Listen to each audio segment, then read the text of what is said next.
friends, and welcome back to my channel. If you don't know me already, my name is Emma and I make videos about all kinds of houseplants and houseplanty things, and today I'm going to be talking about anthuriums. So anthuriums are a stunning member of the aroid family. As you can tell, they're freaking gorgeous and they are super popular right now. I think they photograph really well as well, and so they are a beautiful addition to your Instagram feed. If you get plants to look pretty on your Instagram, this is a good option. Also just to look pretty in your house because they're just stunning creatures, these ones. I'm absolutely obsessed with the dark velvety leaves with the bright veining. I don't know, it's just like, it's so nice. I just love the contrast of it, and also the veins can be sparkly, which is even better. Who doesn't love a good sparkly vein? I want to clarify really quick that I am talking about the sort of velvety leaf anthuriums, the dark ones with the bright veins, rather than the sort of like bright flowery anthuriums. I think they're called andryanums. Those are really popular and you can get them in like supermarkets even and stuff. They're cool. They're not really my vibe, so I don't really have any, and I don't really know how to take care of them. But today I'm going to be talking about this sort of anthurium. A lot of them look very similar to this. I have 4 of this sort of velvety leafed anthurium, and I'll show you them all throughout this video. I do want to mention that all of these sort of veiny anthuriums, all of their care is fairly similar. They might have slight differences in them. I pretty much treat them all pretty the same. I'm going to talk about the care that I give them. So take what I'm saying and you might have to adjust it to your home and your specific plants, but for the most part, the care is pretty much the same. Really quick before I get into the care, I just want to say if you like this video, please give it a thumbs up down below and leave a comment on other houseplanty things you'd like me to talk about, and subscribe for more. Right, let's get into it. First off, watering. They like a moderate amount of water. I tend to water when the soil is about 25 to 50% dry, so dry about halfway down, maybe a little bit less. They like to stay more moist than dry compared to some other plants. I'm currently watering them about every 10 to 14 days, but it is winter here in the UK, and so that is on the low end of the watering scale.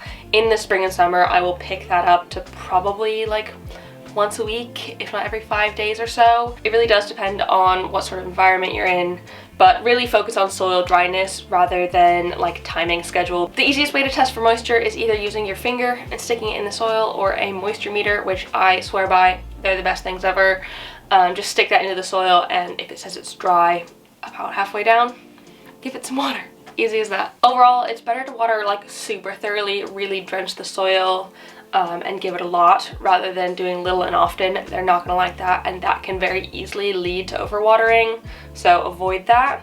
Some signs of overwatering include yellowing and browning leaves, as well as like rotting, mushy stems. On the other side of that, there's underwatering. If you're not giving your plant enough water, you might experience some like browning of the edges of the leaf and stunted growth. One thing to note is I have heard that tap water isn't good for these guys. I personally have not experienced that. I keep watering with tap water and I've not had any problems, but it's just something to be aware of.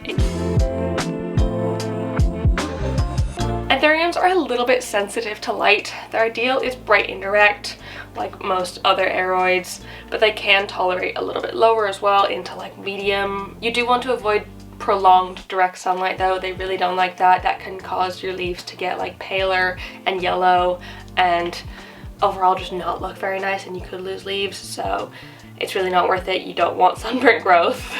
But at the same time, too low or no light can cause these plants to grow really, really slowly and produce really leggy growth. So it really is a balance.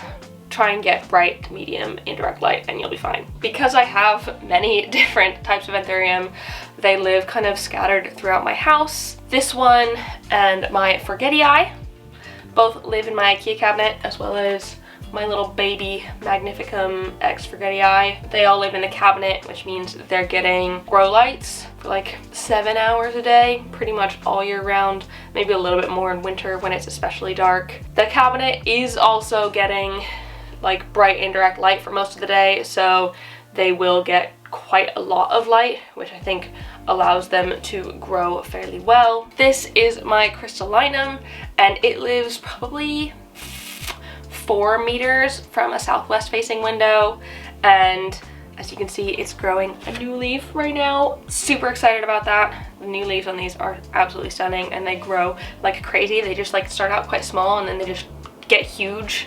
Like the leaf is gonna be about this size, if not bigger. Insane. So I think it quite likes it. It does get a tiny bit of direct sunlight, which kind of frustrates me. I think that's why it's got some spots on some of its leaves. Not ideal. And the last one is my Anthurium magnificum, and it lives up on that shelf back there in that plant stand, and it's like about 1 meter away from the southwest window, but it's kind of tucked into a corner. I normally have grow lights up here that are on it like 6-7 hours a day. It does get some light from that. Overall, I think it might be a little bit dark for this plant. You can't really tell how dark it is in the video, but in person it's a little bit darker. Grow lights in this corner are like especially necessary, but it's fine and it's still growing, so I can't be mad, can I? Anthuriums are tropical plants, so they're going to love warmer temperatures. Their ideal is between 18 and 30 degrees Celsius or 65 to 85 degrees Fahrenheit.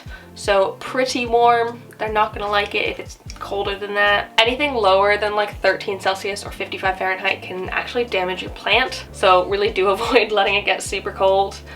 Also, they're not big fans of like fluctuations in temperature, so try and keep your temperature fairly level, and if you're going to raise the temperature, do it gradually, or lower, do it gradually. Don't just like blast it with like air conditioning or like heaters or something, because they're not gonna like that at all. You can summer Anthuriums outdoors if you live in the right climate. Unfortunately, in the UK, I don't think that would work very well. It just isn't quite right for that, but if you live in a warmer, more tropical climate, it is very possible. Just make sure that you're keeping them out of direct sunlight, because they will not like that, so keep them in the shade. Again, because they're tropical, they're going to prefer higher humidity environments, like ideally over 50%. If you can give that to them, they're going to love that. My home is typically about 60% humidity, could be a little bit higher or lower depending on the day, so my Anthuriums tend to be okay. And the 3 that I have in the IKEA cabinet, those are getting slightly higher humidity, probably like 65 to 85 most of the time, just because they're in the cabinet. If you're gonna boost the humidity, I would personally suggest a humidifier. I think those are the easiest ways to get the humidity higher and a bit more consistent. A more low-tech method of raising the humidity would be to use a pebble tray. I kind of use it for this Clarinervium.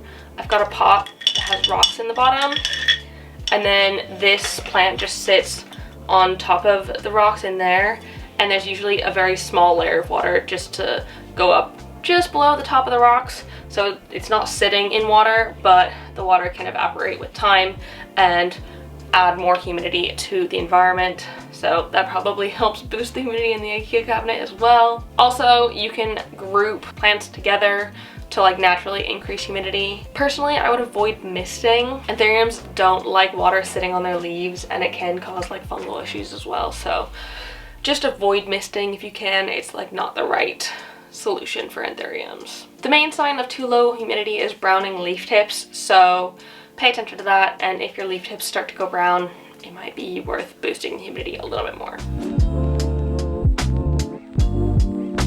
You want to be fertilizing your Anthuriums pretty regularly during the spring and summer months, or the growing season.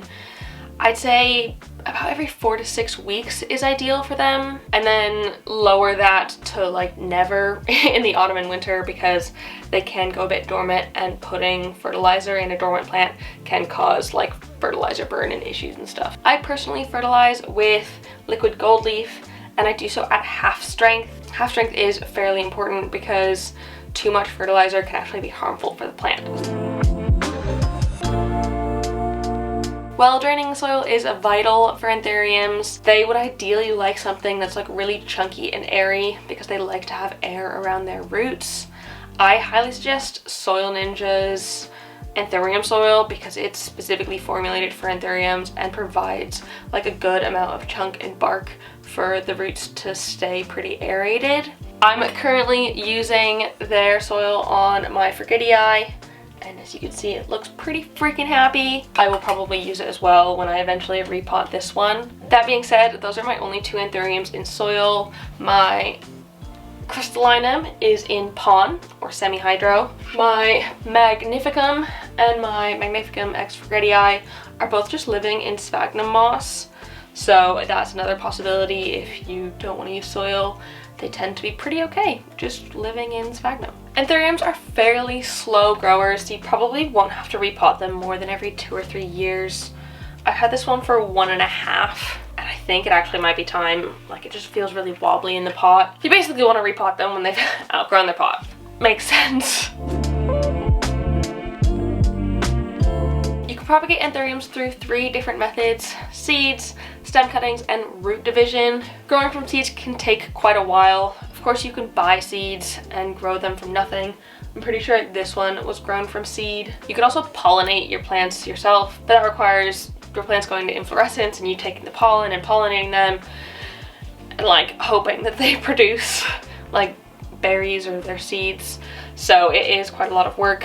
I have seen people do it though. I'll link below to someone on Instagram who has done it, but it's not my cup of tea. I don't think I fancy doing that anytime soon. To propagate in the stem cutting method, you want to use a sterile knife or scissors, making sure that it's super duper clean, and then cutting some new growth that's about 1 inch long. That definitely has a node. If it doesn't have a node, it's not going to root. So you want to make sure it has a node. Once you've taken the cut, you want to plant that in a pot with similar soil as the original plant, and over time it will grow roots and you'll have a new plant. To propagate through root division, the best time to do this is when you are repotting your plant, and all you gotta do is separate offsets or stems, making sure that each offset has like at least 1 or 2 leaves. The more leaves, the better. Then you take that offset and you put it in a pot with some of the same sort of soil as the original plant, and again, eventually it will grow more roots and be another happy plant. Unfortunately, anthuriums are toxic to humans and pets, so do keep them out of reach of children and curious animals. They do not want to be eating these. Ingestion can cause oral pain, vomiting, drooling, loss of appetite, all those really fun things, so really avoid it. So that is it. That is all you need to know in order to take care of your beautiful velvet leaf anthuriums. If you like this video, please give it a thumbs up down below and comment on other houseplants you'd like me to talk about in the future, and subscribe for more. Thank you so much for watching, and I will see you next time. Bye!